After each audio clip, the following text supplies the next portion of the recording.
সারা বছর অপেক্ষা করে থাকি কখন শীতকাল আসবে আর ফ্রেশ ধনিয়া পাতা পাওয়া যাবে, আর সেই ফ্রেশ ধনিয়া পাতা দিয়ে আচার বানিয়ে মজা করে খাওয়া যাবে। আসসালামু আলাইকুম, কেমন আছেন সবাই?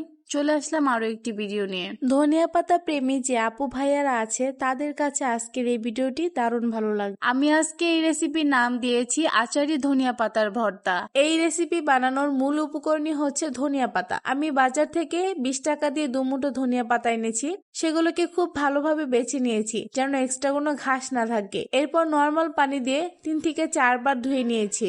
এরপর ধনিয়া পাতার গায়ে এক্সট্রা পানিটা যতটা সম্ভব শুকিয়ে নিয়েছি। লাস্টে আমি এখানে ছোট ছোট করে ধনিয়া পাতাগুলোকে কেটে নিয়েছি। এক্সট্রা পানিগুলো শুকিয়ে ফেললেও ধনিয়া পাতার এমনিতেও পানি থাকে, সেগুলোকে শুকাতে হবে। কোন রকম তেল ছাড়া একটা শুকনো প্যানে কাটা ধনিয়া পাতাগুলোকে দিয়ে দিচ্ছি।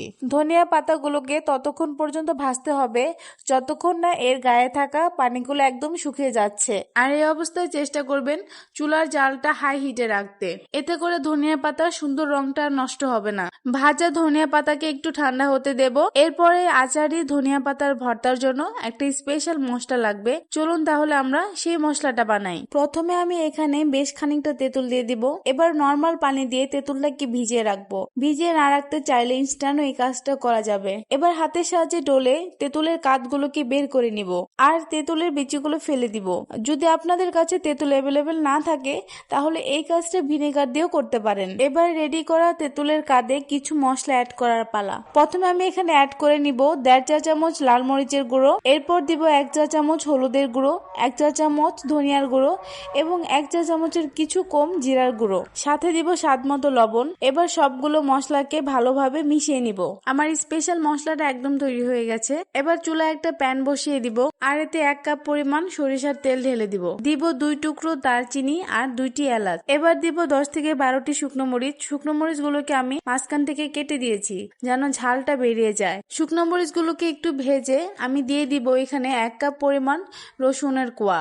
রসুনের কোয়াগুলোকে আমি মাঝখান থেকে একটু কেটে দিয়েছি। এবার দিয়ে দিব 1 চা চামচ আস্ত পাঁচফোড়ন।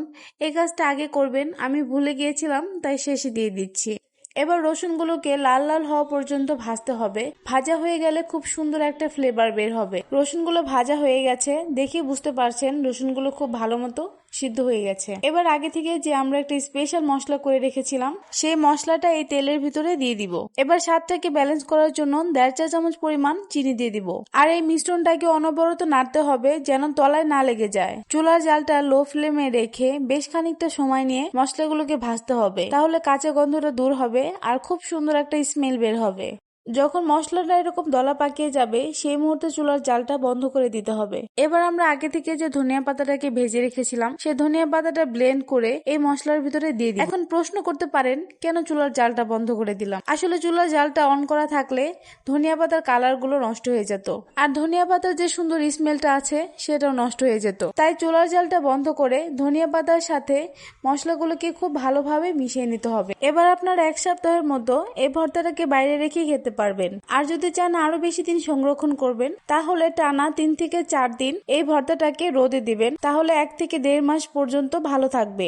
রেসিপি তো শিখে নিলেন, তাহলে আর দেরি কেন করছেন, তাড়াতাড়ি ভর্তাটা বানিয়ে ফেলুন আর আমাকে কমেন্ট করে জানান কেমন লাগলো। আজ এই পর্যন্তই, ফিরে আসবো নতুন কোনো ভিডিও নিয়ে। সে পর্যন্ত সুস্থ এবং ভালো থাকবেন। আল্লাহ হাফেজ।